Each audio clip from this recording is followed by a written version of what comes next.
तो दोस्तों, मिलकर काम करने से तरक्की होती है नाम की नई कहानी में आप सबका स्वागत है। तो दोस्तों, एक परिवार था। वो गरीब था, खाने को कुछ नहीं था। काफ़ी सोचा कि काम मिले, मगर काम नहीं मिला। 2 बच्चे थे, बीवी थी।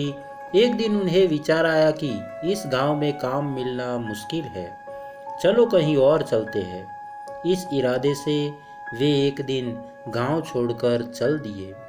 रात का समय था, रास्ता भी जंगल से गुजर रहा था।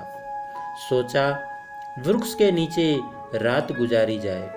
आदमी ने अपने एक लड़के को लकड़ी चुनने का और दूसरे लड़के को पानी लाने के लिए भेज दिया तथा बीवी को चूल्हा बनाने के लिए कहा और उसने जगह साफ कर दी। चारों ने अपने अपने काम कर लिए। चूल्हा जलाया गया, पानी गर्म होने लग गया। वृक्ष के ऊपर हंस रहता था।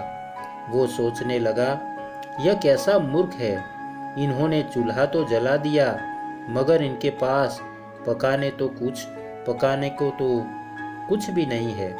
हंस ने उससे पूछा, तुम्हारे पास पकाने को क्या है? वो आदमी बोला, तुझे मार के खाएंगे। हंस बोला, मुझे क्यों मारोगे? आदमी बोला, हमारे पास न पैसा है और न ही सामान, तो क्या करें?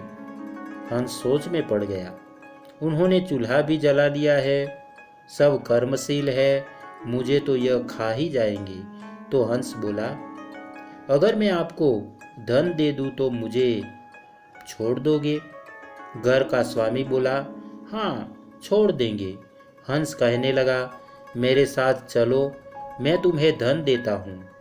हंस उनको थोड़ी दूर ले गया और चोंच से इशारा किया और कहा कि यहाँ से निकाल लो। उन्होंने गड्ढा खोदा और कहा और वहाँ से धन निकाल लिया। हंस का धन्यवाद करके वापस अपने गांव आ गए और एक ही दिन में खूब मौज से रहने लग गए। अब उनके घर में किसी चीज की कमी नहीं थी। पड़ोसी ने देखा कि इस परिवार के पास ऐसी कौन सी चीज आ गई जो इनके पास इतना कुछ आ गया। उसने छोटे लड़के को बुलाकर सारी बात पूछ ली कि पैसा कहाँ से आया है। उनके भी 2 बच्चे थे। उन्होंने भी ऐसी ही योजना बनाई और चल दिए। उन्होंने भी उसी वृक्ष के नीचे डेरा लगा लिया। आदमी ने अपने बड़े लड़के को कहा, लकड़ी लाओ, तथा छोटे लड़के को पानी लाने के लिए कहा, परंतु दोनों आनाकानी करने लगे। बीवी ने भी कहा कि मैं थक चुकी हूँ। जैसे तैसे पानी लकड़ी इकट्ठी हो गई और पानी गर्म होने लगा। हंस फिर आया और बोला, तुम्हारे पास खाने को तो नहीं है, तो फिर पानी गर्म कर रहे हो? आदमी बोला, तुझे मार कर खाएंगे।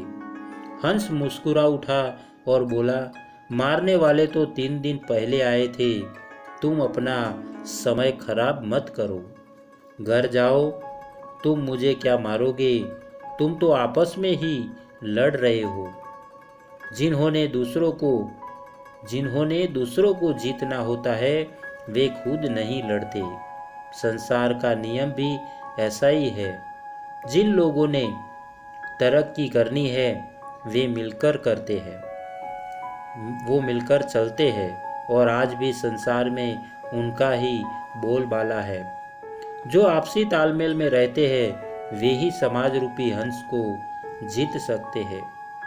तो आशा करता हूँ कि दोस्तों, आपको यह कहानी अच्छी लगी होगी। और हाँ, अगर आपको यह वाकई कहानी अच्छी लगी है तो एक लाइक और एक शेयर ज़रूर करना दोस्तों। और हाँ दोस्तों, चैनल को सब्सक्राइब करना मत भूलना।